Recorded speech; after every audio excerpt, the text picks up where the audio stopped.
Sa uli-uli ha. Pag nasa inuman, huwag mo akong sunduin. Hindi sa lahat ng oras ay lagi ako nakalikod sa iyo. Lagi nasa likod ko kung saan ako magpunta para kang buntot.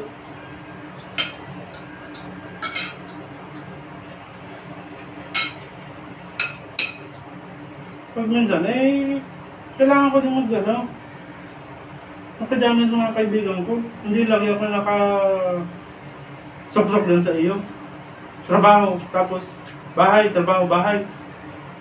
Pabigyan mo lang muna ako ng kahit pa paano konting oras para makipag-jamming sa kanila.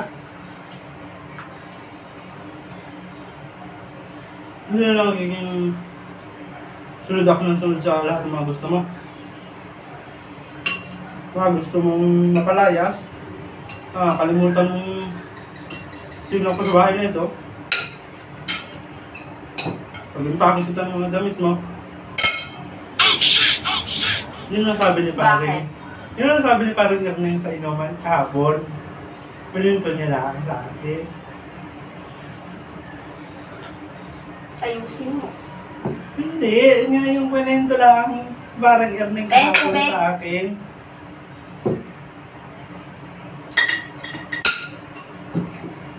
Ito naman yung biro.